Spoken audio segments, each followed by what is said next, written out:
Bueno, ¿qué tal? Buenas tardes. Les pido, por favor, a todos los que se fueron incorporando de a poco, que, a ver, justo me habla el ingeniero Soto, disculpe. Hola, Miguel, te agradezco, ya pude solucionarlo al problemita. No hay problema, te agradezco, muy amable por llamar. Chao, chao, chao, chao. Bueno. Si ustedes me pueden hacer el favor de avisarles al resto de sus compañeros, yo igual mandé mensaje por la plataforma para que participen de la clase de hoy, ¿sí? Como saben, en el día de hoy vamos a ver entes sin fines de lucro, que es un tema hermoso, fascinante, donde ustedes seguramente cuando sean colegas en muy poco tiempo, es muy probable, como nos pasó a muchos, que los primeros estados contables que deban confeccionar sea sobre este tipo de entes. La clase, por supuesto, de hoy y la del día jueves, yo les voy a mandar con tiempo bien el link para que no tengamos estos problemitas, ¿sí? Que hubo hoy, y les pido disculpas por el tiempo perdido. Si ustedes tienen grupos de WhatsApp de sus comisiones, yo les voy a agradecer si les pueden avisar a sus compañeros para que, bueno, puedan participar de la clase. Sin perjuicio de lo cual, como siempre, esta clase está siendo grabada y va a ser subida a la plataforma. ¿Sí? Bueno, arrancamos nomás, a medida que se vaya incorporando más gente, vamos a aprovechar para darles acceso a la clase. ¿Alguna duda, alguna consulta que quieran realizar de temas que hayan visto antes o alguna inquietud? A disposición antes de empezar la clase. Bueno, entonces arrancamos.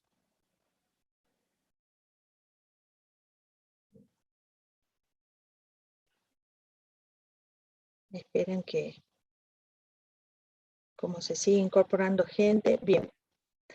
¿Pueden ver la diapositiva en pantalla? Sí, profe. Bueno, perfecto. En la plataforma Moodle yo les he subido un trabajo que realicé y presenté en unas jornadas de contabilidad, que incluso tienen un ejercicio explicativo que les va a servir para comprender las cuestiones que son inherentes a este tipo de entes. Voy a tratar de subirles algún artículo de doctrina también, pero recuerden que lo que damos en clase es una síntesis de los contenidos y que siempre deben recurrir a la bibliografía de la materia para poder aprender correctamente el tema. ¿Cuáles son las características de este tipo de entes?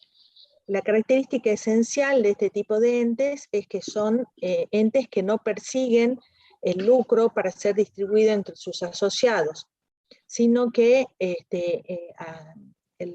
la característica de estos entes es que el destino final de los resultados obtenidos, que pueden ser excedentes o disminuciones patrimoniales, cuando son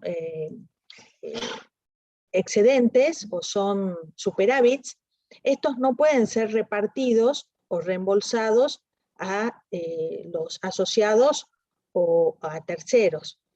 O sea que esos excedentes o aumentos patrimoniales quedan en el patrimonio del ente y pueden ser capitalizados o reinvertidos. Otra característica de estos entes es que son digamos, de diversas, son muy diversos los tipos de entes que componen este tipo de entidades. Tenemos desde clubes de fútbol, asociaciones, federaciones, mutuales, cámaras empresariales, por ejemplo, la Cámara Argentina o Cámara Salteña de la Construcción, la Cámara de Propietarios de Farmacias. En federaciones podemos tener la Federación de Fútbol Argentino, como la AFA, o la FAPSE, que es una federación que congrega los consejos profesionales de ciencias económicas del país. Como asociaciones pueden ser asociaciones sin fines de lucro, como puede ser IRPASE, los clubes de fútbol como River Plate, como Boca Juniors, como Independiente, como Central Norte, las obras sociales que pueden ser sindicales o pertenecientes a universidades, sindicatos, centros vecinales, en colegios educativos, universidades, asociaciones benéficas, los consejos profesionales, etc. Como ven, las actividades que pueden desarrollar este tipo de entes son muy diversas. Los entes sin fines de lucro fueron contemplados en temas de exposición, porque aquí no hay diferencias con los entes con fines de lucro en cuanto a la medición de cada uno de los rubros que componen el Estado. El tema pasa por la exposición de los mismos y a su vez por la imposibilidad de poder hacer, de repartir los superávits o excedentes entre sus asociados. Los estados contables básicos son los mismos que la RT8. Recuerden que la RT8 es la norma contable que expresa las condiciones para exponer los estados contables en cualquier tipo de ente, siendo la RT9 la resolución técnica que establece las condiciones para exponer la información contable en los entes con fines de lucro. La RT8 y la 11 es para los entes sin fines de lucro. La RT8 establece entre sus condiciones que los estados contables básicos son 4 y que la información debe ser presentada en forma de cuadro y en forma sintética. Y se expone en información adicional o complementaria toda la información que sea necesaria y que no esté incluida en estos cuadros. Y los estados contables básicos son el estado de situación patrimonial o balance general, el estado de recursos o gastos, como ven aquí para los entes sin fines de lucro, el estado de resultados deja de denominarse así porque justamente no hay resultados, hay recursos y existen gastos asociados a esos recursos. El estado de evolución del patrimonio neto, que allí tendremos una característica especial para aquellos entes que se les da la opción cuando no existen aportes de los asociados, que pueda presentarse un estado combinado de recursos y gastos acumulado, evitando mostrar un estado de evolución del patrimonio neto que solamente tenga, digamos, recursos acumulados. El estado de flujo de efectivo, que aquí también hay cuestiones específicas a contemplar, porque solo se admite la presentación por el método directo, luego analizaremos por qué, y la información complementaria que en esta clase de entes cobra vital importancia. Recuerden que los asociados tienen derechos políticos en este tipo de entes, o sea, pueden votar en una asamblea, pero no tienen derechos económicos. Habida cuenta que ellos no pueden solicitar un reembolso de los aportes realizados. No son propietarios los asociados. Tienen derechos a gozar de las instalaciones del club, a tener los beneficios que la asociación brinda, pero no hay derechos patrimoniales sino solo políticos. Por lo tanto, los administradores de estos tipos de ente tienen una responsabilidad aún mayor porque están administrando recursos de terceros. Por ello, la información complementaria cobra una relevancia significativa. ¿Sí? ¿Preguntas hasta aquí? ¿Hay alguna duda, algún comentario? algo que quieran compartir.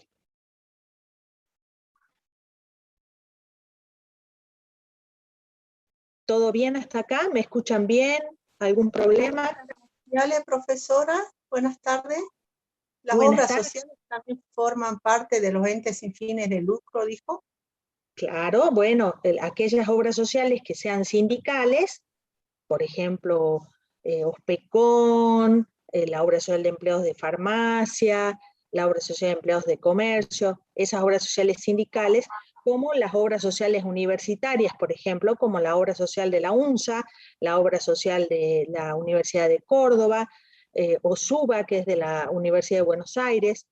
Después existen otras entidades que pueden ser las obras sociales privadas, que esas seguramente, si no están organizadas como asociaciones, sino como sociedades anónimas, pueden llegar a ser entidades con fines de lucro.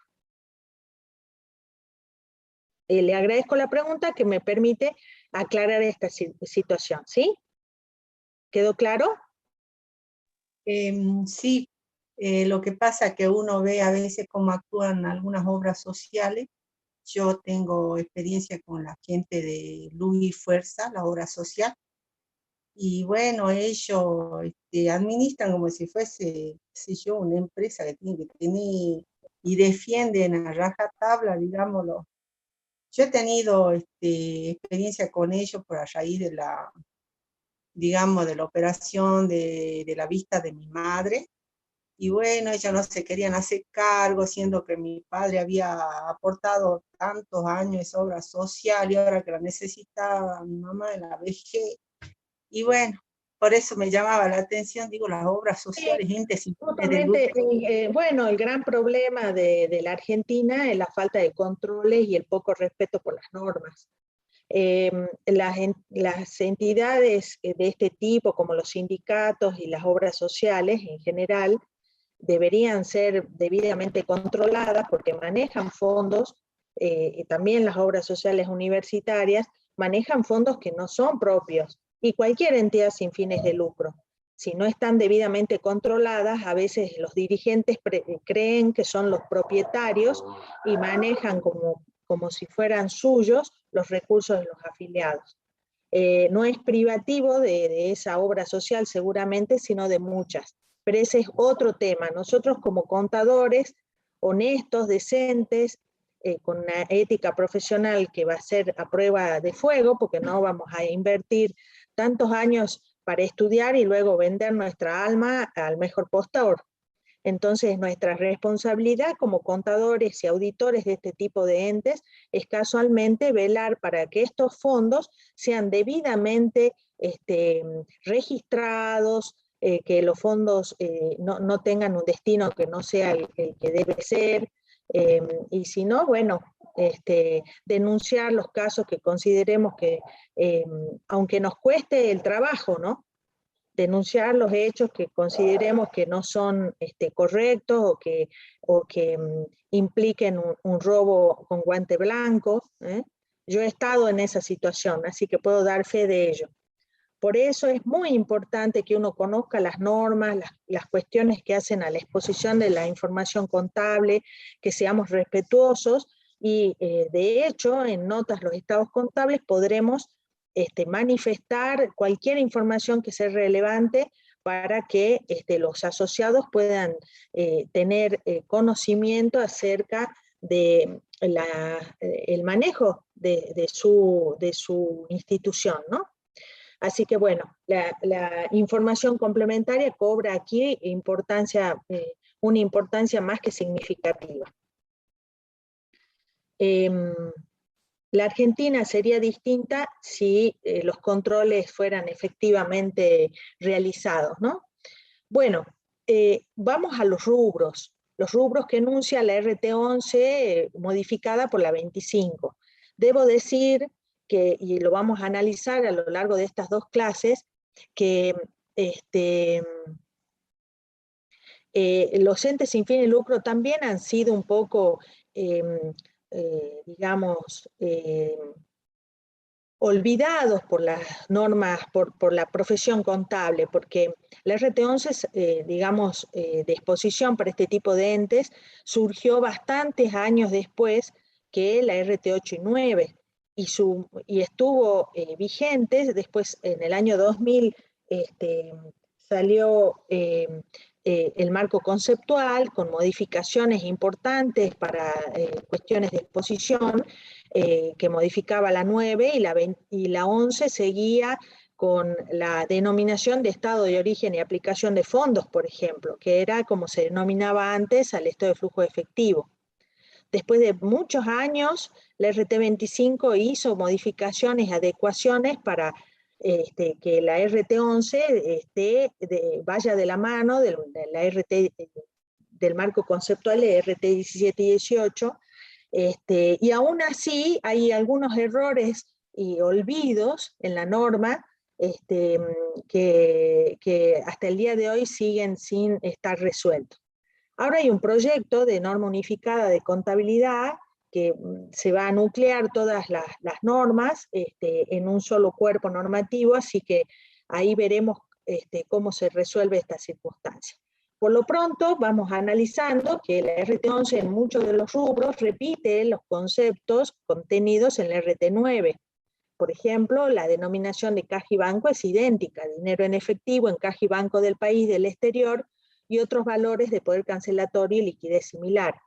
Las inversiones, ahora uno dirá, bueno, pero son entes sin fines de lucro, ¿cómo va a tener inversiones? Por supuesto, porque si tiene excedentes financieros, ¿cómo no va a invertir, por ejemplo, en un plazo fijo? Si no es que el ente tiene que estar mal manejado, al contrario, si hay un excedente financiero, debería invertir esos fondos para conseguir superávit que le permita al ente mejorar las acciones por las cuales él mismo fue creado.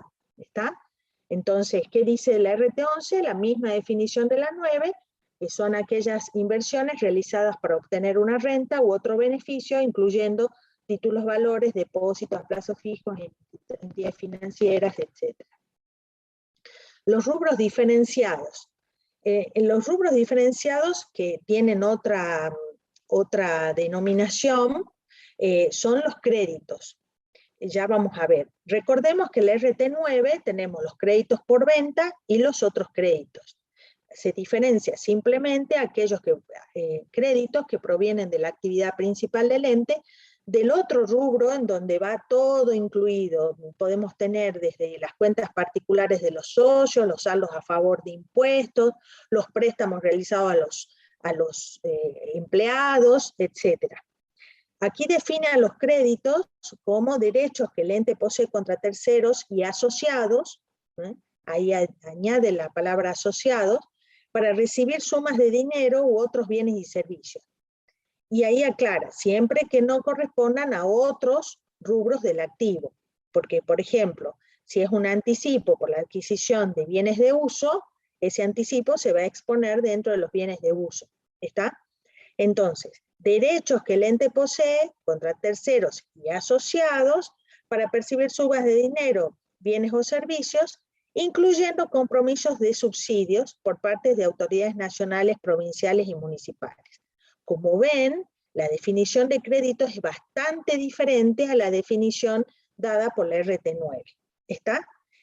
Los compromisos por parte de subsidios pueden provenir de leyes, por ejemplo. Por ejemplo, en Salta, los colegios que tienen cuotas que no son muy elevadas y cumplen ciertos requisitos, están bajo la supervisión del Ministerio de Educación de la provincia, y bueno, cumplen ciertas normas, reciben subvención para el pago de los salarios docentes. Si la cuota es baja, pueden recibir hasta el 110%, o sea, cubrir la planta orgánica funcional, así le llaman, la POF, establecida para esa institución por el propio ministerio, es decir, por la cantidad de alumnos, la cantidad de aulas. Tienen 3 secciones de primer grado, 2 secciones de segundo grado, 3 secciones de tercer grado, ¿se entiende?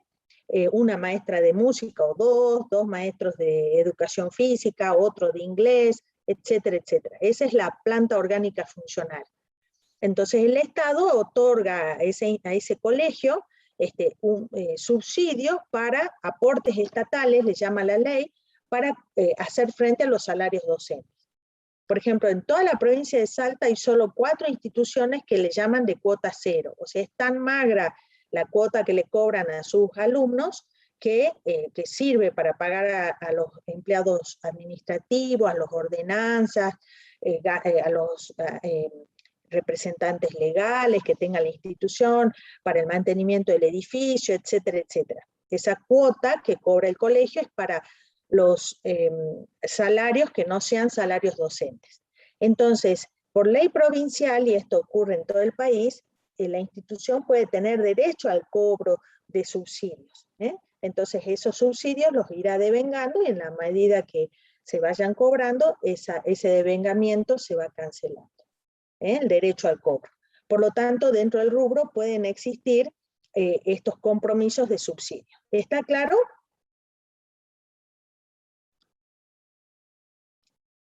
Sí, profe. Buenísimo. Sí, profe. Buenísimo.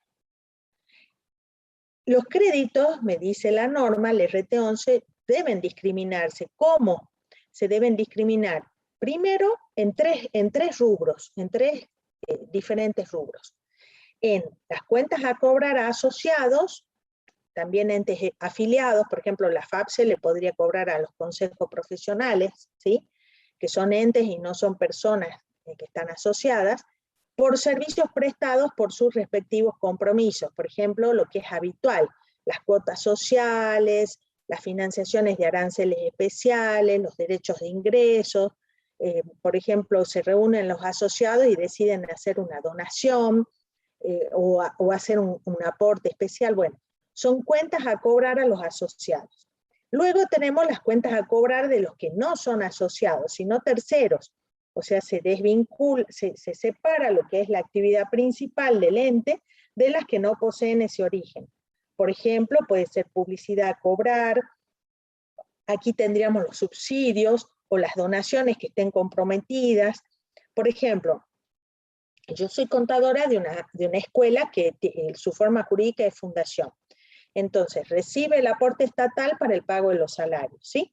Y a su vez, a veces, las maestras, sobre todo, se enteran de alguna posibilidad de alguna donación, por ejemplo, de otras fundaciones. Una vez pasó del Banco Nación, de la fundación del Banco Nación, que otorgaba donaciones para la compra de equipamiento informático a escuelas. Entonces las maestras aplicaron y se les concedió la donación. Les llega la resolución de que habían sido elegidas para la escuela para recibir la donación.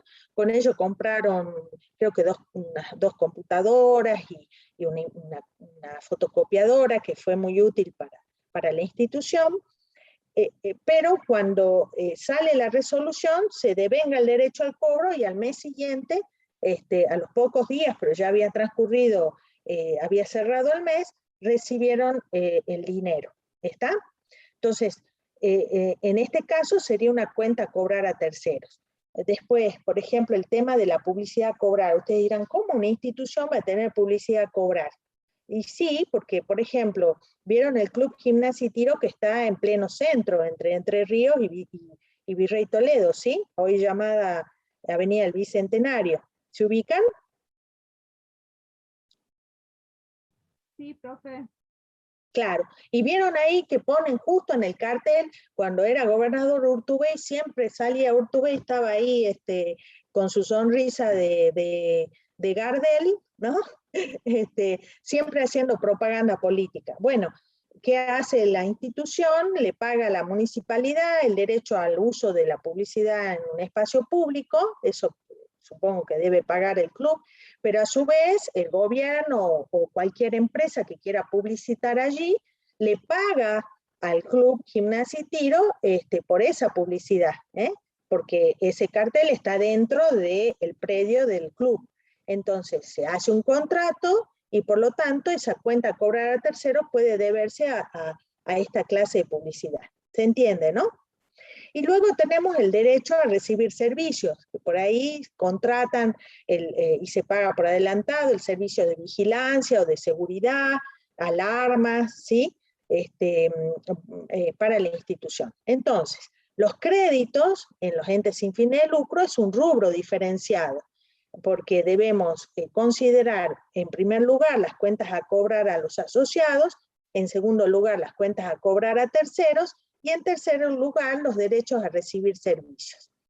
En el cuerpo de los estados contables, en vez de tener créditos por venta y otros créditos, vamos a tener aquí la denominación diferenciada. Ya no es crédito, sino es cuentas por cobrar a asociados, cuentas por cobrar a terceros y derechos a recibir servicios. ¿Está claro? ¿Alguna pregunta? Profe. Bien. ¿Alguna preguntita? ¿Alguien que quiera comentar algo? ¿El tema del derecho a recibir servicios, profesora? Por ejemplo, sería el caso que la entidad contrate o alquile, por ejemplo, que alquile un local donde desarrolla su actividad. Entonces, y paga por adelantado, por lo tanto, al pagar por adelantado tiene un derecho al alquiler. O, como les decía, paga un servicio de limpieza, por ejemplo. Lo paga por adelantado, entonces tiene el derecho a recibir ese servicio. O la vigilancia. O sea, el crédito surge porque generalmente hay un derecho a recibir ese servicio. ¿Está claro?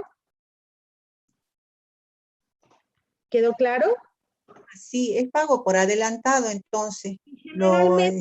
Y generalmente si hay un derecho a recibir un servicio es porque, ¿qué son los aranceles? Es porque el pago ha sido realizado por adelantado, exactamente, como es lo habitual en todos los servicios.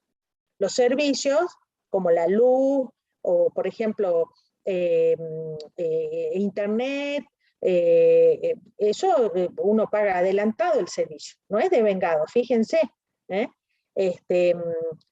Por ejemplo, el TV por cable es un servicio que uno paga por adelantado.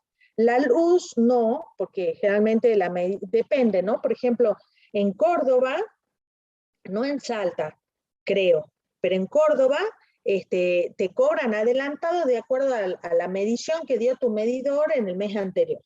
De todos modos, ¿cuándo se va a producir un derecho a recibir un servicio? Y bueno, cuando hubo un pago adelantado, porque yo tengo derecho a recibir ese servicio, ¿está? Como un alquiler. Los aranceles puede ser la cuota que paga un afiliado a un club, es el arancel que paga, ¿está? Es el arancel que paga por pertenecer al club. Pueden ser aranceles especiales o aranceles diferentes para, por ejemplo, el uso que puede darse en una institución de una cancha de fútbol, por ejemplo. Pero es como la cuota social. El otro rubro diferenciado es el que proviene de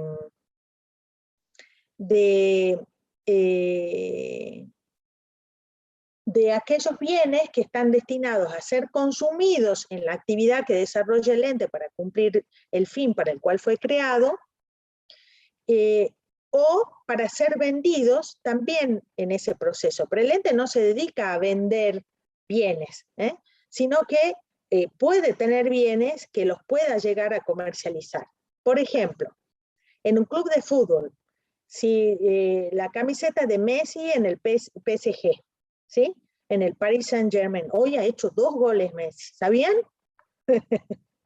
Bueno, los bienes destinados, la camiseta de Messi, él va a tener, el club, no sé, 10 camisetas o 15 camisetas para que Messi use por mes, no sé, pero va a tener miles y miles de camisetas para vender con el número 30 de Messi, ¿sí o no? Sí.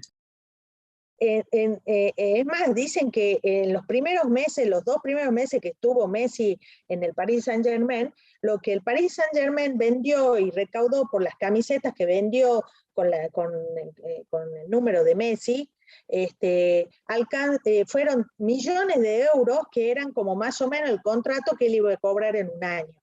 O sea, con las camisetas nomás, el Paris Saint-Germain ya le pagaba el contrato a Messi. ¿Sí? Ahora, ¿qué son los bienes para consumo o comercialización? Puede ser un solo rubro, que se pueden poner por aparte dentro del cuerpo, depende de la importancia de ese rubro. Son los bienes destinados a la venta o al consumo en el curso habitual de la actividad del ente, como así también los anticipos a proveedores por la compra de estos bienes. Entonces, se deben prever la distinción entre aquellos bienes para consumo interno y los otros bienes que sean destinados a su comercialización. ¿Quedó claro?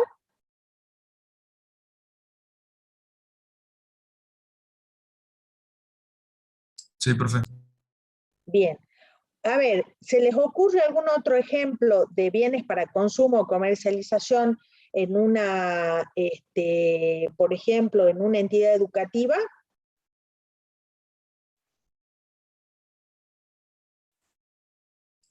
Las tizas, por ejemplo, que usan cuando cobran la cooperadora, ese que le dan a los profesores, a los maestros, digamos. A los maestros. Sí, pero es raro que los destinen a la venta. Esos sí serían bienes para consumo. Claro, yo decía para el consumo. Sí, perfecto. Después, por ejemplo, podrían ser, a mí me pasó, yo cuando estudiaba hace muchas décadas, cuando yo estudiaba inglés en la Cultural Británica, nos daban las cartillas para escribir, ¿sí? Para hacer las tareas. Entonces, esas cartillas que nos daban para que no las teníamos que, nos daban para trabajar, pero a su vez nosotros podíamos comprar otros, digamos, otros libros que no sean esas cartillas. Entonces podían tener cartillas o libros para consumir en el aula, no como bien de uso porque se nos daban esos bienes, esas cartillas uno las iba completando en clase, las iba escribiendo, o sea, no se reutilizaban, sino serían bien de uso. Y luego aquellos que podían ser vendidos como libros, ¿sí? Cuando venden las chombas de la Escuela para Educación Física, claro, también serían bienes para comercialización, exacto, perfecto, muy bien.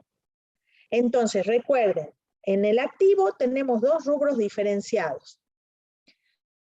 Los créditos, que tenemos cuentas a cobrar asociados, cuentas a cobrar a terceros y derecho a recibir servicios, y por otro lado, los bienes, los cambios, que ya no se llaman bienes de cambio, sino que se llama bienes para consumo o comercialización. En nota de los estados contables se diferenciará los unos de los otros.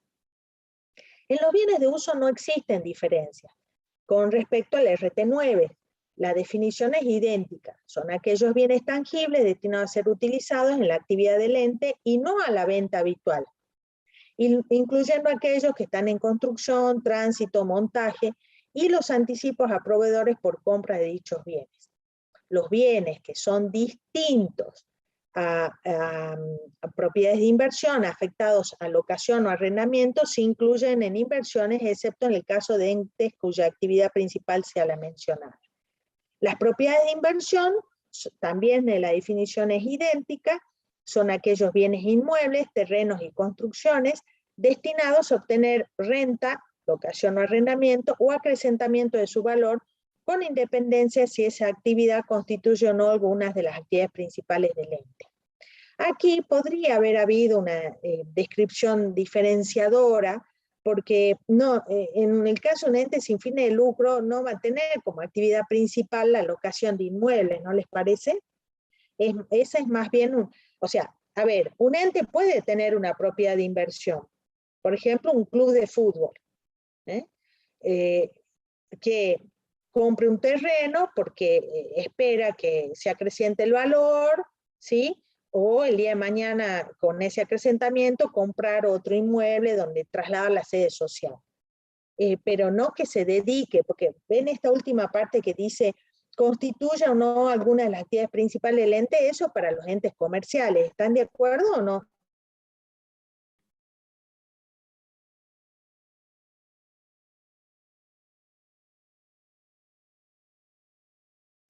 Profe, yo me Sí. acuerdo que había un colegio que ya después de los horarios de clase le alquilaba las aulas para que den otros cursos a unos profesores, así como de apoyo, pero uno sí le pagaba a esos profesores. Pero bueno, no sé si lo alquilaban o no, pero Ajá. Puede después, ser, pues, o por ejemplo, a ver, lo que pasa es que propiedad de inversión es como estos terrenos o construcciones que en realidad se destinan a la locación, arrendamiento, o se los adquiere como un acrecentamiento de valor. Yo, por ejemplo, el Club Gimnasia y Tiro, no sé si ustedes sabían, estuvo en un concurso, casi fue a la quiebra. Fue muy resonado el caso. ¿eh? En ese momento estaba como jueza, que había sido jueza en lo comercial de registro, que ahora ya no existe ese juzgado, pasó a la Inspección General de Personas Jurídicas, pero antes coexistían en un mismo juzgado, el juzgado de Mina y el comercial de registro. Allí estaba la doctora María del Carmen Avellaneda, una excelente jueza. Yo cuando recién me recibí, ella era jueza y uno iba con una inquietud o una duda, porque estaba por armar una SRL o tenía algún cliente o tenía alguna cuestión y la jueza te atendía, un encanto de persona. Luego esa jueza pasó a ser jueza de concursos y quiebras en uno de los dos juzgados. Y ella tuvo a su cargo el concurso de Gimnasia y Tiro y todo el mundo dice que yo no tuve acceso al expediente, pero todo el mundo dice que por la gran habilidad de esta gran jueza, que Gimnasia y Tiro no desapareció. Entonces, una de las Gimnasia y Tiro seguía estando donde está ahí, en esa manzana y media, en pleno centro, pero al frente, donde ahora es Swiss Medical, tenía también otro terreno. Gracias a esa venta que se hizo a precio de mercado, muy bien, es que fue una de las razones por las que Gimnasia y Tiro pudo salir adelante. Pero a su vez compró dos terrenos, compró uno en zona sur y otro por la circunvalación oeste. O sea que hasta que armaron las canchas y todo lo demás, se podría decir que cuando se adquirieron esos terrenos, hasta que fueron transformados en bienes de uso, se los podría haber considerado como propiedad de inversión. ¿Se entiende? sí, profe. Perfecto. Profe, Sí. un ejemplo podría ser el alquiler de esas canchas también, ¿o no? Por día.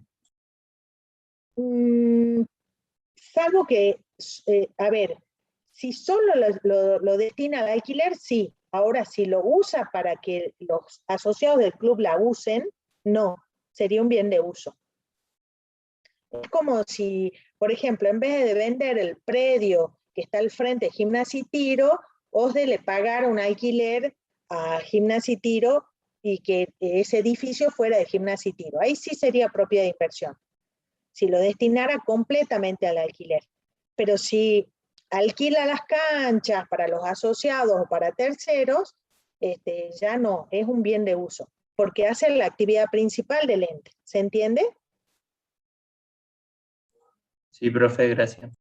No, por favor. Es como si Gimnasia y Tiro, por ejemplo, compra el terreno, mientras lo tenga como terreno y no lo use, es propiedad de inversión.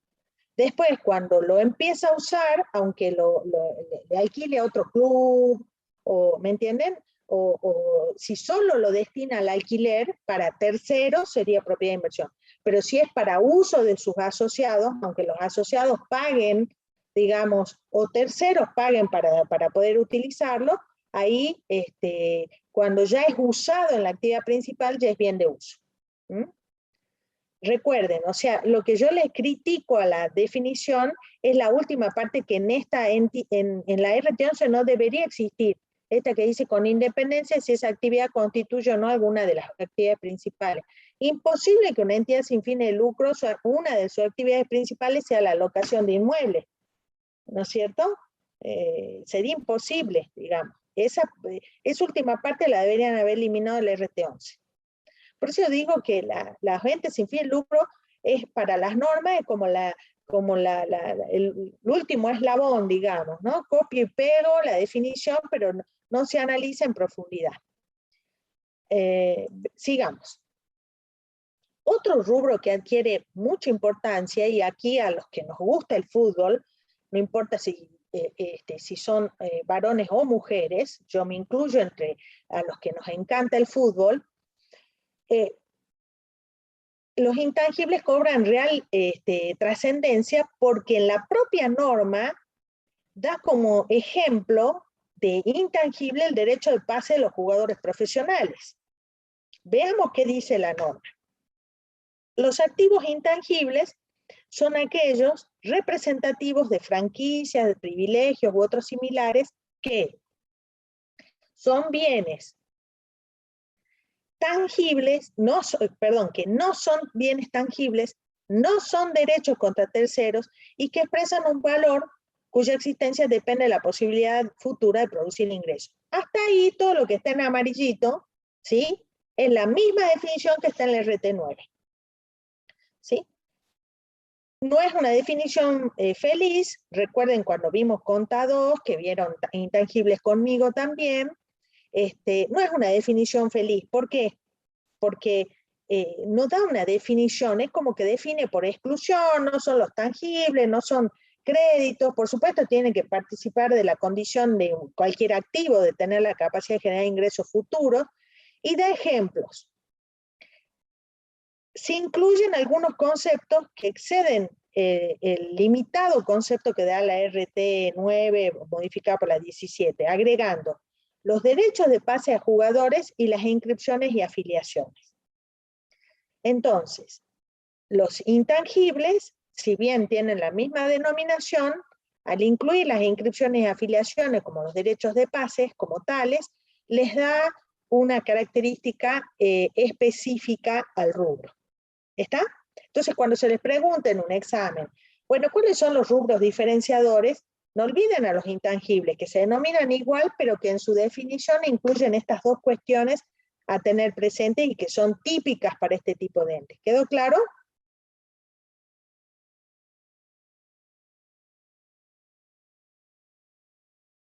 Sí, profe. Bueno. Otros activos. Aquí tampoco hay diferenciación con la 9, son los no encuadrados, los define por exclusión, son los no encuadrados en ninguna de las categorías anteriores, como bienes de uso desafectados, activos no corrientes mantenidos para la venta, y debe brindarse toda la información adicional de acuerdo a su significación. Entonces, para resumir, ¿cuáles son los rubros con aspectos particulares en el activo, en el estado de situación patrimonial? En primer lugar, los créditos, que no se llaman créditos, se llaman cuentas por cobrar a asociados, cuentas por cobrar a terceros, derechos a recibir servicios, y que se incluyen los compromisos de subsidios o donaciones. Los bienes para consumo o comercialización, ya no hay bienes de cambio, deben diferenciarse las existencias de bienes para consumo interno de los bienes para comercializar. Y en el caso de los intangibles, no olvidarlo, que tenemos, por ejemplo, el derecho de pase de jugadores profesionales. ¿Quedó claro hasta aquí? ¿Alguna pregunta? ¿Algún comentario? ¿Algo que quieran comentar?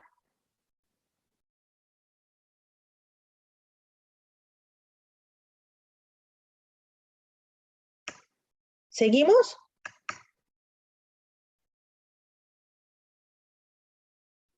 Todo bien, profe.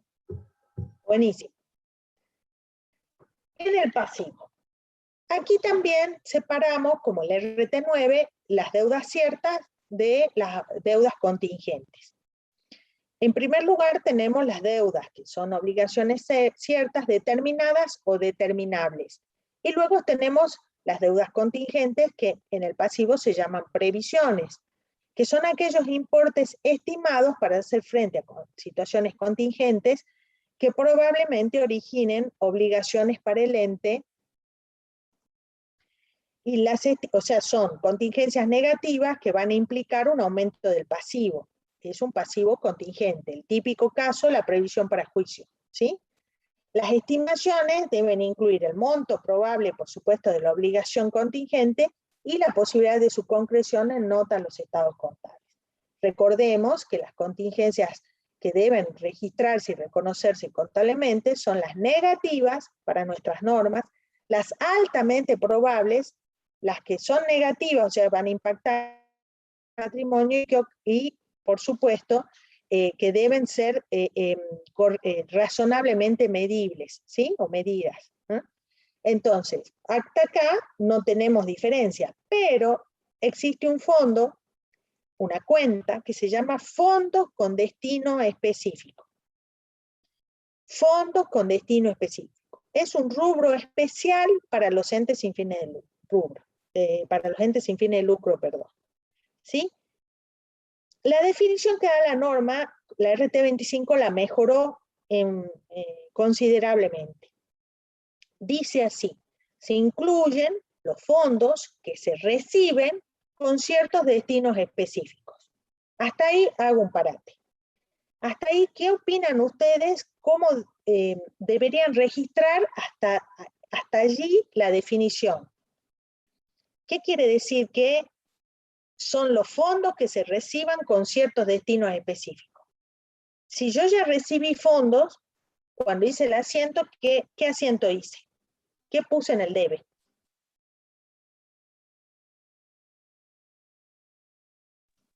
Caja o banco.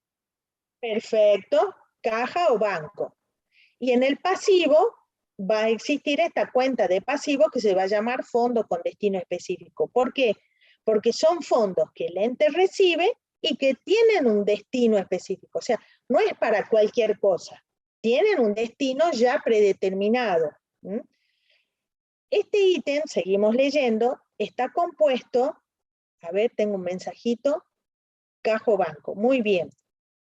Este ítem está compuesto por los aportes que se reciben directamente o importes netos a través de la generación de actividades con fines recaudatorios específicos. O sea, hacen un aporte los asociados directamente o realizan actividades con fines de recaudatorios específicos. ¿Destinados a qué? A ese fin para el cual fueron recaudados, que es un fin ya determinado, que puede ser una prestación de un servicio, puede ser para luego gastarlos, erogarlos en el futuro con bienes a suministrar o servicios a prestar a la comunidad, a un grupo determinado de asociados, a ciertos sectores de la comunidad. Y estos fondos se van, bueno, hasta ahí me quedo. Entonces, ¿qué tenemos aquí? Se reciben los fondos y tienen un destino específico. ¿Cómo sé que tienen un destino específico? Pues bien, los asociados se reunieron, o es habitual que lo hagan para determinada fecha, o todos los años hacen lo mismo, de recibir fondos, ya sea aportados por los asociados o obtenidos por actividades que el propio ente realiza para conseguir esos fondos para realizar esa actividad. Los destinatarios de esos fondos, los que van a recibir los beneficios de estos fondos, es un grupo de asociados, todos los asociados, una parte de la comunidad o toda la comunidad. Entonces, hasta aquí sabemos que se reciben los fondos y que ese pasivo entraña para la entidad la obligación de gastarlos para el fin por el cual fueron recaudados. Vamos a dar un ejemplo. Milagro en Salta. Las escuelas hacen campaña para recaudar fondos para los peregrinos que vienen de La Puna, con el padre Dante Bernacchi, por ejemplo. El Club Central Norte realiza actividades para los peregrinos que vienen de Tartagal. La escuelita del Milagro, no sé, cualquiera, realiza actividades durante todo la primera quincena de septiembre y todo agosto para recaudar fondos, para comprar bebidas, para comprar comida, para los peregrinos que vienen de, no sé, de Rivadavia, Banda Norte. ¿Se entiende? Estas actividades o el aporte que hacen los asociados de esa entidad tienen un fin específico. Campaña El Milagro 2021. ¿Se entendió? Los beneficiarios no es el ente que se va a quedar con un bien para sí, sino que el ente tiene un rol social, que es el bien común, y realiza actividades y recauda fondos de sus asociados para cumplir esta finalidad altruista que tienen los entes sin fines de lucro. Entonces, los beneficiarios pueden ser los asociados, pueden ser un grupo determinado de la comunidad o toda la comunidad. ¿Hasta ahí vamos bien? Sí, total. Y luego termina diciendo la norma lo siguiente: estos fondos se computarán como recurso en el mismo periodo en el cual se produzca el gasto para el cual fueron recaudados. Y aquí se presenta una situación rara, como recurso y gasto. ¿Cómo es este tema de recurso y gasto? ¿Cómo es que tengo que reconocer un recurso en el mismo periodo en que se produzca el gasto por el cual fueron recaudados? Y aquí voy a compartir con ustedes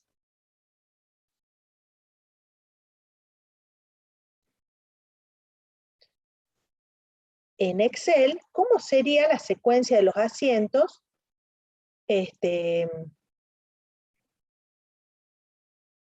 Acá está. Vamos a poner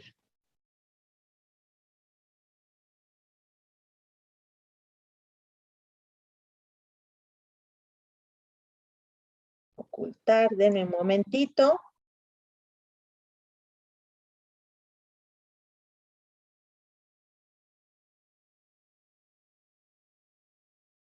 Y ahora ya les comparto. Bueno.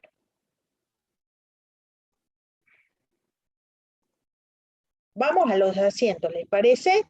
Porque ¿qué es la contabilidad sin los asientos? ¿Estamos de acuerdo? ¿Ven ahí el Excel? Sí, profe. Buenísimo. Fíjense. Fondos con destino específico. Yo recaudo, entonces pongo caja o puede ser banco, a fondos con destino específico. Entonces los asociados de esa entidad, cualquiera sea, puede ser un centro vecinal, puede ser un colegio, puede ser un club barrial, recauda fondos que es aportado por los asociados. Entonces, entro caja y reconozco el pasivo porque tienen un destino específico. Puede ser, por ejemplo, la fiesta del milagro. ¿Se entiende? Es más, una entidad puede durante todo el año hacer un montón de actividades y aportes para cumplir con este rol social que tienen las entidades. Una puede ser el Día del Niño, otro puede ser el Día de la Madre, otra la campaña del milagro. ¿Estamos de acuerdo?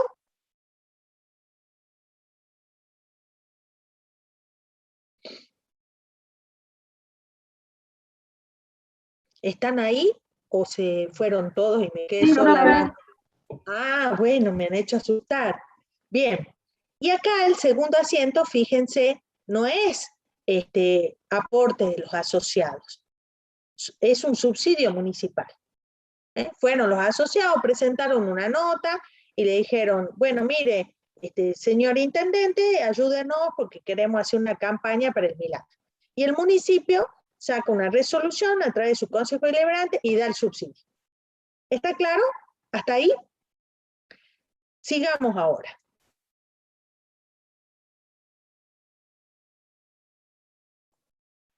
Bien, ahora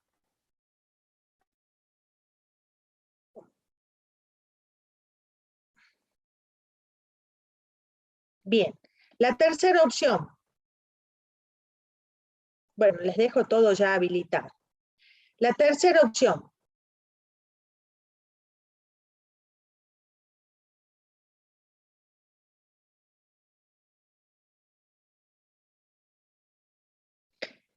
La UNSA hace una donación para lo mismo, ¿sí? Reciben una donación de la UNSA. Entonces tenemos el fondo con destino específico, 100.000 al haber por los aportes de los asociados, 50.000 al haber porque la municipalidad da un subsidio y 50.000 al haber porque la UNSA hizo una donación.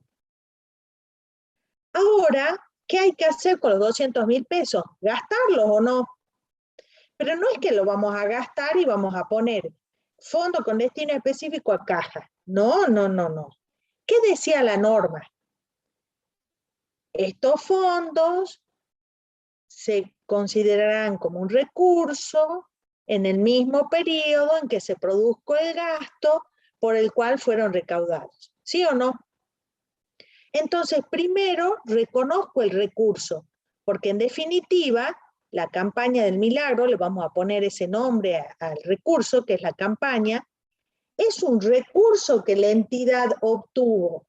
En el estado de recursos y gastos, eso va a mostrar la entidad. La entidad va a mostrar, mire, yo obtuve estos recursos para cumplir mi fin, porque mi fin altruista me dice que yo realizo actividades, recibo donaciones, recibo subsidios para cumplir el fin de brindar servicios a la comunidad o a mis asociados. Entonces, esta cuenta de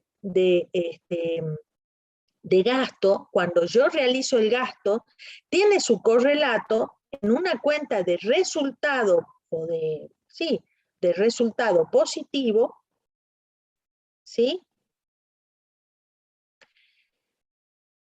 En un lado tengo el gasto, primero reconozco el gasto y luego reconozco el recurso.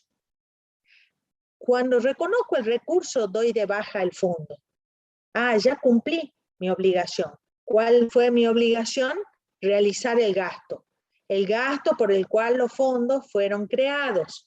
¿Se entendió? Perfecto, profe. Perfecto. Entonces, volviendo a la definición que da la norma, y yo les pido, cuando ustedes vayan a rendir el final, y cuando estén en el parcial, si les llega a tocar, yo no hago parciales, solo los reviso, pero solo reviso su redacción y su confección que esté correcta. Quiero que me expliquen o que le expliquen al profesor cuando les toque esta situación. Hagan los asientos, expliquen que entienden que se fue recaudando, ya sea por donaciones, subsidios o aportes de los asociados. Y que cuando se produjo el gasto, reconocí el recurso. Y en mi estado de recursos y gasto voy a tener en recursos para fines diversos, para fines específicos, perdón, esa cuenta en una nota, campaña del milagro. Hice lo mismo para el Día del Niño, campaña Día del Niño. Hice lo mismo para la campaña del Día de la Madre, campaña Día de la Madre. Hice lo mismo para el Día del Padre, campaña Día del Padre. ¿Se entiende? Pero fíjense que acá hay una diferenciación con respecto a los entes con fines de lucro. Nosotros primero, en los entes con fines de lucro, primero reconocemos la ganancia y luego el costo relacionado, o el ingreso, perdón, y luego su costo asociado. Nosotros hacemos caja a ventas, costo a mercadería. Primero el ingreso y luego el costo, ¿sí o no? En cambio, en los entes sin fines de lucro, el proceso es distinto. Primero hago el gasto e inmediatamente reconozco el recurso. Primero hago el gasto e inmediatamente reconozco el recurso. Por eso esta última parte de la definición cuando dice estos fondos se computarán como recursos en el mismo periodo en el cual se produzca el gasto para el cual fueron recaudados. Por lo tanto, primero es el gasto y luego el recurso. ¿Se entendió? Sí, profe. Tengo una consulta. Sí. En este caso se nos salda la cuenta de resultados, pero se podría dar, por ejemplo, que los fondos con destino específico no alcancen o al revés, que sobren. Mire, se va a gastar todo lo que se recaudó, eso seguro. Ahora vamos a suponer lo siguiente. Supongamos que la campaña es para que los chicos de 7º grado se vayan de gira. Y todos los años hacen actividades, recaudan fondos, los asociados ponen plata, bien. Pero supongamos que recaudaron 250.000 pesos.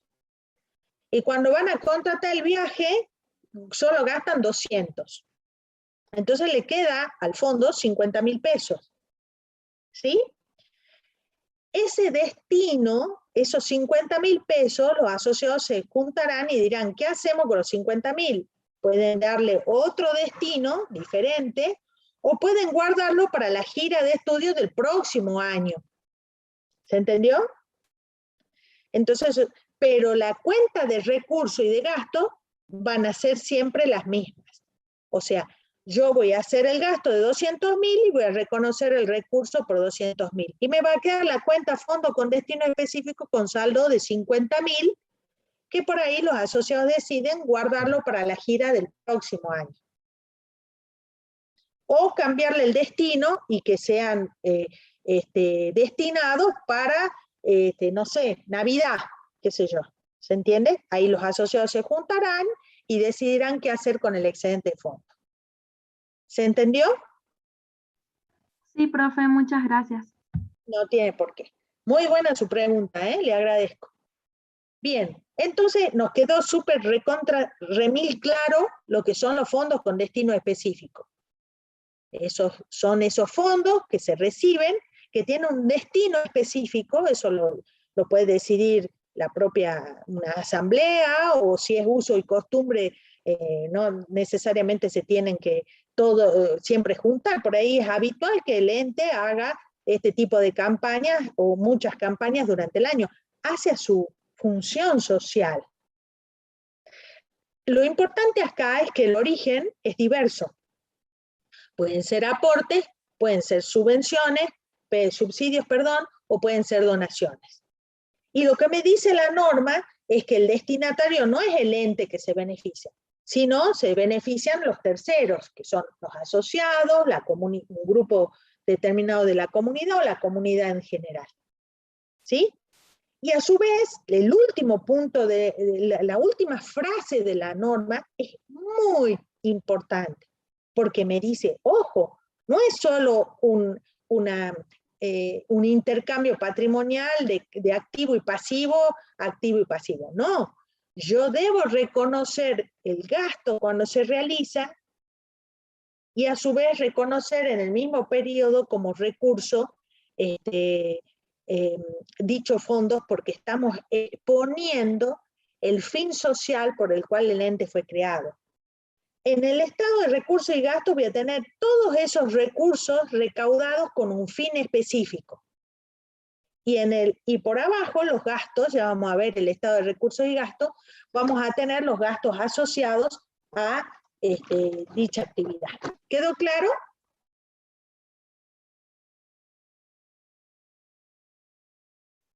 ¿Súper claro? ¿Medio claro? ¿O todo oscuro todavía? Profesora, claro. pero me resulta improcedente que lo que sobre lo guarden para el próximo año, si ha sido la recaudación para unos chicos supóngase, de la etnia Wichi, para llevarlo a conocer la ciudad, qué sé yo. Podríamos esos 50.000 pesos decidir y darles alimento o asado, qué sé yo, para que se gaste todo. A ver, escúcheme, depende del fin. O sea, si es para los niños Wichi, me gasto todo, por supuesto. Pero si es para la gira de estudio de los chicos de 7º grado y fue tan exitosa la campaña que me sobró plata, hasta les compré remeritas a los chicos, hasta se mejoró el viaje, o sea, fue tan exitosa.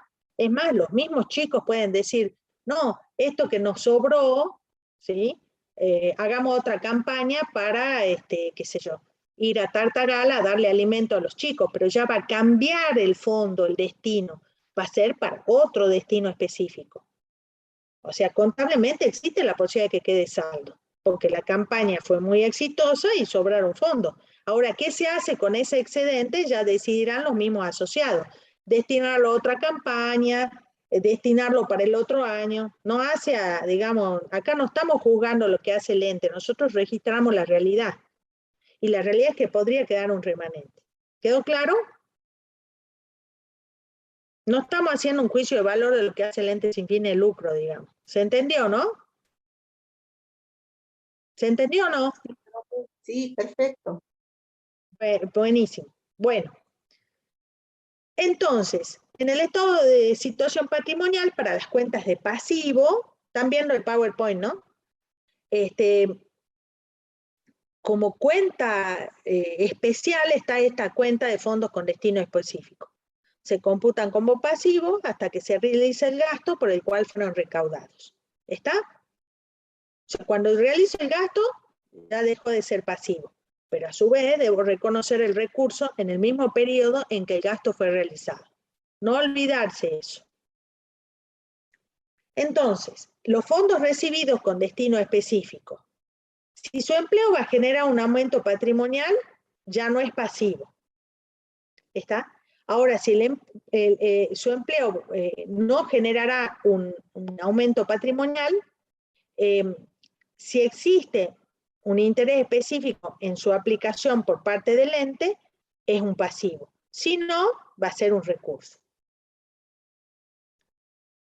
Los fondos recibidos entonces con destino específico se ingresan como pasivo si el dinero se recibe para un destino específico. O sea, si proviene de una donación y no tiene un fin específico, no hay pasivo. No hay una obligación del ente de cumplir el fin por el cual fueron recaudados.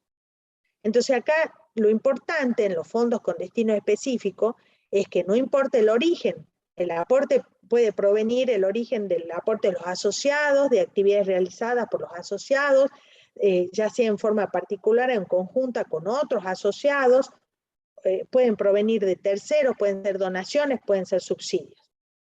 Su ingreso al patrimonio neto, o sea, no va a ser pasivo, sino patrimonio neto, es cuando, en definitiva, el beneficiario sea el propio ente.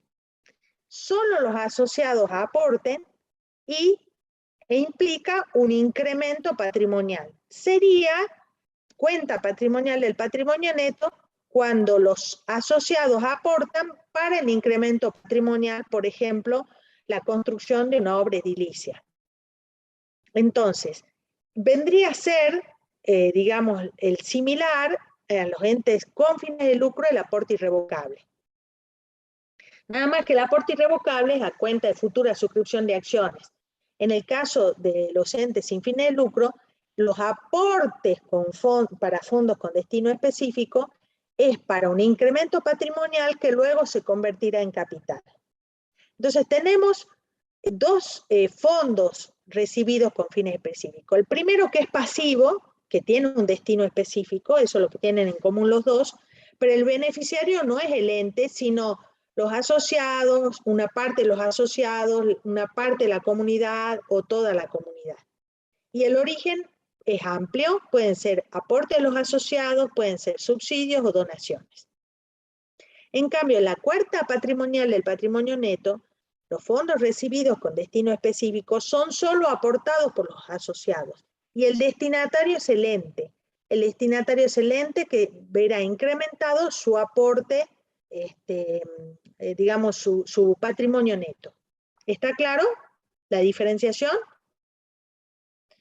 Entonces acá les voy a compartir el Excel para la cuenta patrimonial del patrimonio neto.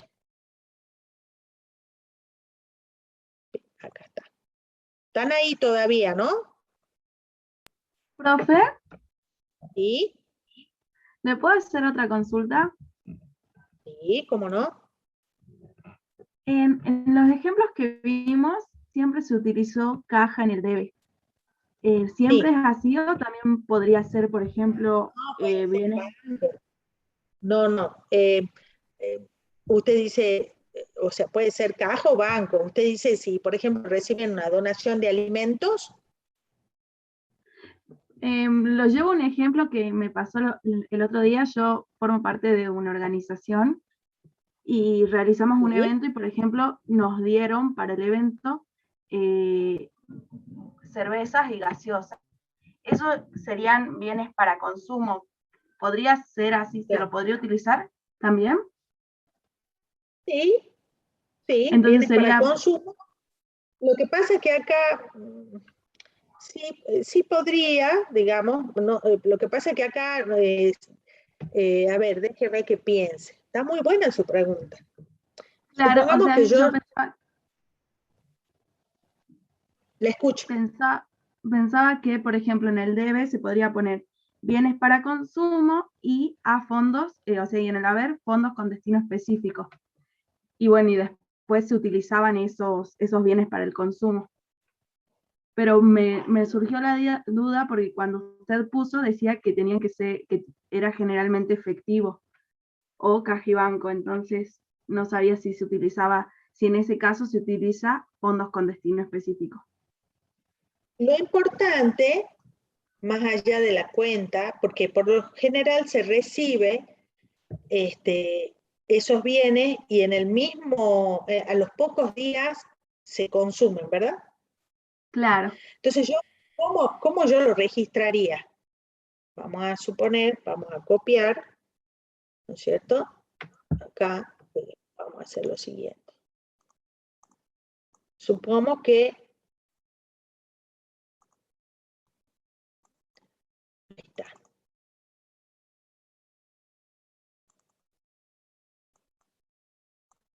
Bueno, le vamos a cambiar el colorcito para que no nos equivoquemos y vamos a ver, vamos a analizar cómo registraríamos estas. Eso es lo más lindo de los entes sin fines de lucro. ¿Qué es lo más lindo? Que uno no es una contabilidad que sea súper estática, sino por el contrario, es una contabilidad que es absolutamente dinámica, cambiante, que requiere de del razonamiento. Yo, por ejemplo, también llevo la contabilidad a una parroquia desde hace muchos años. Y ahí reciben es complejo, es mucho más complejo que una empresa comercial que compra mercadería y la vende. O sea, ¿cuántas cantidades tiene? Devenga los sueldos, devenga los impuestos y chao, se acabó. Súper mecánico. Los entes sin fines de lucro, mire, los planes de cuenta son kilométricos, porque siempre hay una campaña nueva, siempre hay, y hay que registrar las operaciones súper detalladas. Por ejemplo, si es una fundación, una asociación civil, cuando recién nace y se pide la exención de impuesto a las ganancias, porque hay que solicitarla, aunque la ley establezca que una exención subjetiva, hay que ser hiper prolijo y los inspectores de AFIP, sobre todo los primeros años, te investigan porque este tipo de entidades son entidades que se prestan al lavado de activos y todo lo demás, ¿se entiende, no? ¿Sí?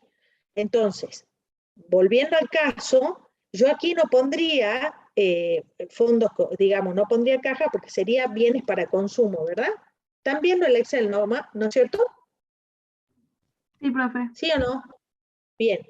Es más, algunos, bueno, bienes para consumo.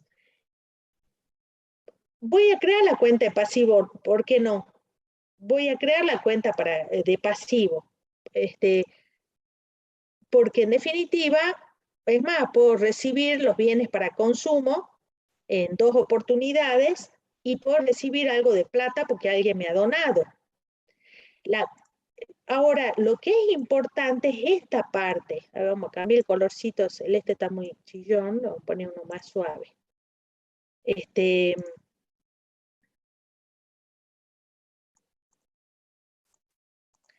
Entonces, se lee, ¿no? Acá lo importante es esto. Esta cuenta es la importante. La campaña de milagro, la cuenta de recurso y la cuenta de gasto. Es más, acá, insertar, yo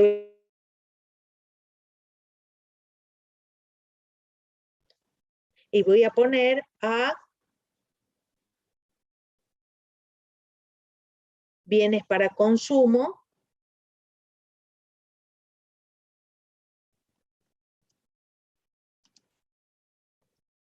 Porque ¿qué es lo que quiere? En definitiva, las cuentas, los 150.000. ¿Estamos de acuerdo?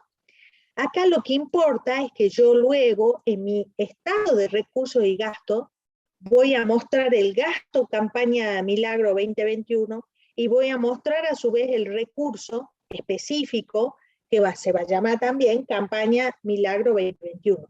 Una va a ser cuenta de recursos, otra va a ser cuenta de gasto.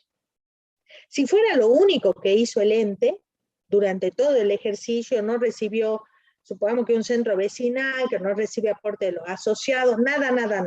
Lo único que hizo el centro vecinal en todo el año es la campaña del Milagro. ¿Me siguen hasta ahí? ¿Qué voy a mostrar en mi estado de situación patrimonial? Nada, no tengo plata, no tengo bienes para consumo y comercialización, no tengo pasivo. Cero. Mi activo y mi pasivo. Es más, es un ente que no tiene aportes de los asociados. O sea, patrimonio neto, nada. No tiene aportes. ¿Me van siguiendo?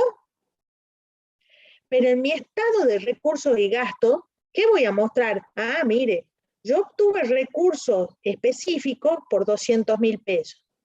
Y tuve gastos específicos de sector, en una nota, los estados contables, sector, o sea, es un gasto específico del sector, no sé, comunidad, por decirlo de algún modo, 200.000.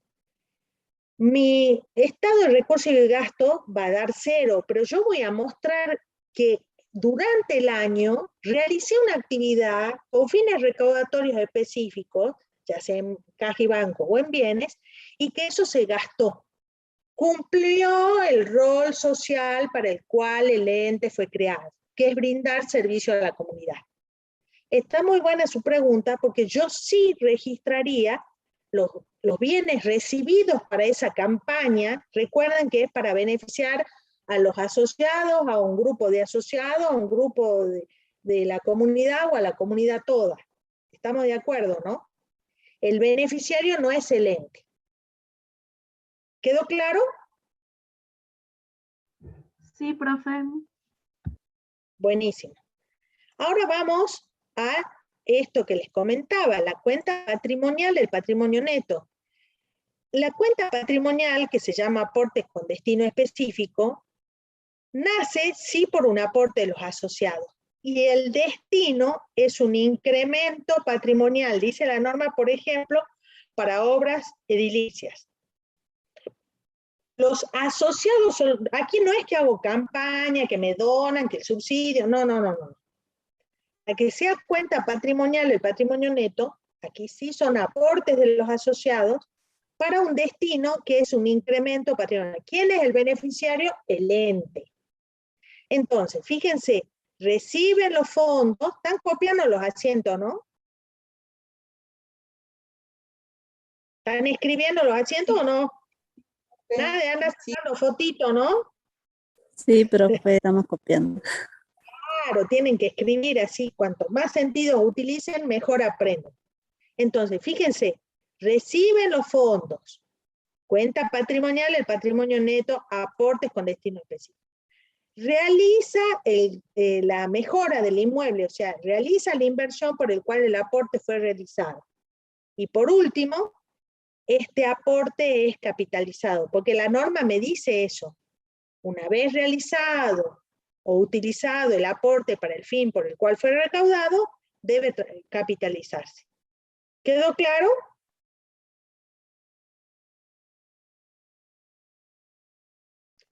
¿Quedó clara la diferencia entre el fondo con destino específico y el aporte con destino específico?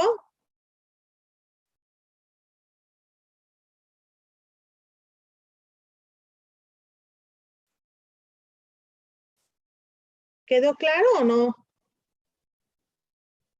Sí, profe. Bueno, Profe, ¿sí? este aporte que forma parte del patrimonio neto, ¿se estaría como dentro de otro rubro?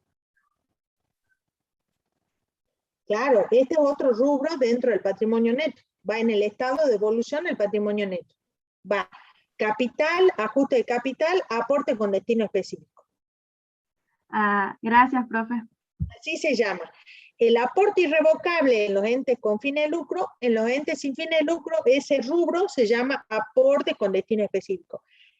Y así como los entes con fines de lucro debe capitalizarse, hasta la norma me impone un plazo de 180 días, en el caso de los entes con sin fines de lucro también debe capitalizarse.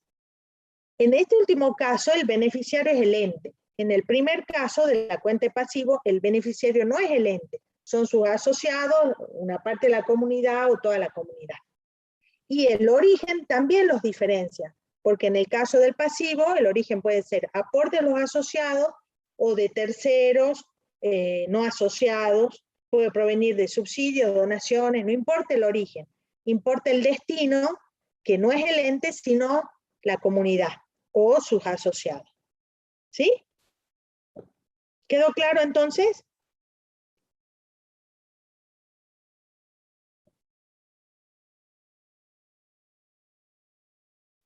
Sí, profe. Bueno, ¿puedo sacar el Excel? ¿Ya terminaron de copiar?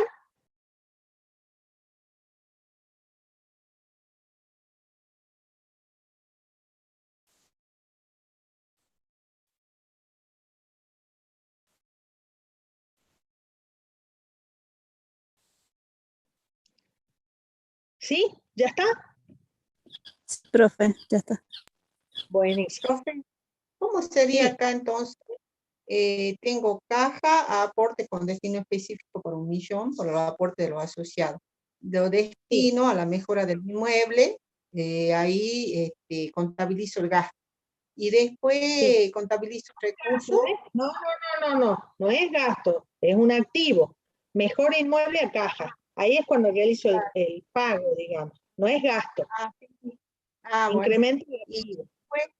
Y después realizo, digamos, el incremento de capital del ente sin fines de lucro, aporte con destino específico a capital.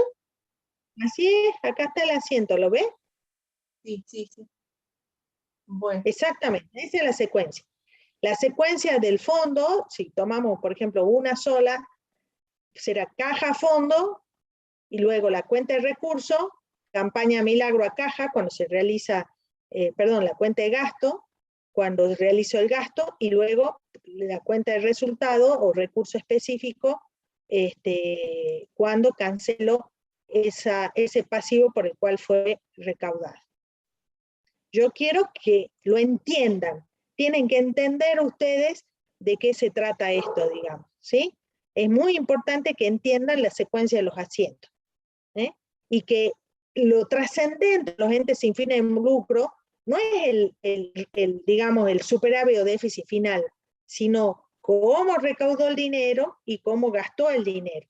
Entonces, toda actividad realizada debe mostrarse como un recurso y luego también como un gasto. No solo hacer jugar las cuentas patrimoniales caja a fondo, fondo a caja. No. Debo reconocer el gasto y debo reconocer el recurso. ¿Se entendió? Cambia totalmente la filosofía en los entes sin fines de lucro. En los entes con fines de lucro, no, yo registro las ventas y su costo asociado. Primero la venta y su costo asociado. Los ingresos que se puedan obtener, los resultados por tenencia, ahí todo está en el lucro. Los entes sin fines de lucro no, yo debo mostrar en la contabilidad las actividades que realiza el ente. Todas las actividades implican obtener recursos para luego aplicarlos y gastarlos. Entonces, pero aquí reconozco el gasto y luego reconozco el recurso. ¿Quedó claro, no? Profesora, las iglesias, la contabilidad que llevan las iglesias, ¿también es un ente de sin fin de lucro eso? Claro, yo registro de la parroquia que está al frente de mi estudio, registro hace años la contabilidad y registro todo. Y ¿sabe qué? Me gustaría, yo no sé si todas llevan contabilidad, pero a mí me gustaría, porque lo mismo debe pasar en en otros tipos de iglesias, digamos, ¿no? De protestantes y qué sé yo, que la gente supiera cómo es que viven los curas y, bueno, en el caso particular de donde yo llevo la contabilidad, yo registro absolutamente todo, porque me dan los comprobantes ínfimos.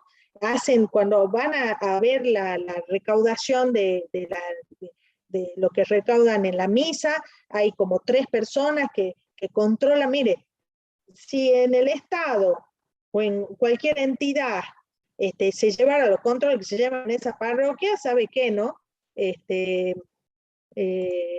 La Argentina estaría nadando en dinero, hipercontrolado todo. Entonces, muchas veces reciben donaciones, por ejemplo, en la época del milagro, suelen recibir donaciones extraordinarias de gente anónima, ¿sí? Que deja en la urna de la iglesia para los peregrinos, por ejemplo. Bueno, ahí como registramos toda esa, bueno, el padre con las personas, los fieles, que hay un grupo de personas que trabajan un montón para cumplir el rol social que tiene en particular las iglesias, ¿no? O sea, es bien complejo el tema, pero es fascinante al mismo tiempo. Lo menos que es la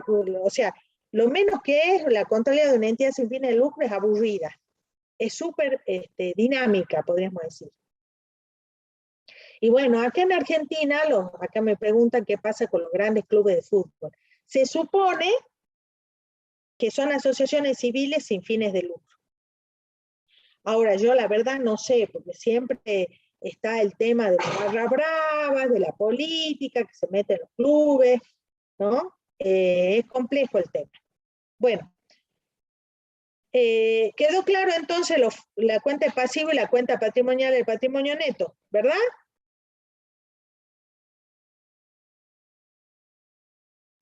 Sí, profe, gracias. De nada, de nada. Sigamos entonces. Ya estamos casi en el horario, pero ustedes pueden quedarse un ratito más, así avanzamos hasta la próxima, y así podemos terminar la próxima clase, o tienen otra clase. ¿Podemos continuar unos 15 minutitos más? Tenemos clase práctica, profe. Ah, bueno. Entonces, a ver, veamos qué hay. Bueno, lo dejamos acá entonces. Les muestro el estado de situación patrimonial o balance general, que se llama igual, que está caja y banco, inversiones, cuentas por cobrar. ¿Ven? Acá tiene las cuentas por cobrar a terceros por la actividad principal, el derecho a recibir servicio, otros créditos, bienes para consumo, y en las deudas, en los pasivos tenemos las deudas, ciertas determinadas o determinables, los fondos con destinos específicos y las previsiones. 2 minutitos les robo. El estado de recursos y gastos brinda información respecto a las causas que generaron superávit o déficit en el periodo. Su finalidad es exponer de dónde provienen los recursos y cómo fueron utilizados. La definición es totalmente distinta al estado de resultados. ¿Estamos de acuerdo? En el estado de recursos y gastos, primero se muestran los recursos y luego los gastos. Y se clasifican en ordinarios y extraordinarios. Los ordinarios, obviamente, son los que surgen de la prestación de servicios, la venta de bienes, los costos y gastos necesarios para su obtención. Y cuando se realicen diversas actividades, recomienda la norma que los ingresos y los recursos, como sus respectivos gastos, se expongan en anexos, en información complementaria, separados por actividad. Por ejemplo, actividad deportiva, cultural, benéfica, de enseñanza, mutuales. Por ejemplo, River Plate tiene un montón de deportes, tiene un colegio, hace actividades culturales, benéficas, etc. Entonces allí se podrá hacer un anexo por cada tipo de actividad, exponiendo los recursos por cada tipo de actividad y los costos o gastos relacionados. Bueno, los dejo aquí, dejamos en recursos ordinarios y el día jueves ya voy a ver bien cómo hacemos con la clase, si usamos la misma, yo les voy a mandar un mensaje por Moodle, voy a hablar con el ingeniero Soto y les voy a mandar un mensaje el día anterior a ver cuál es el link que vamos a utilizar. Y les pido disculpas por las desprolijidades al inicio de la clase.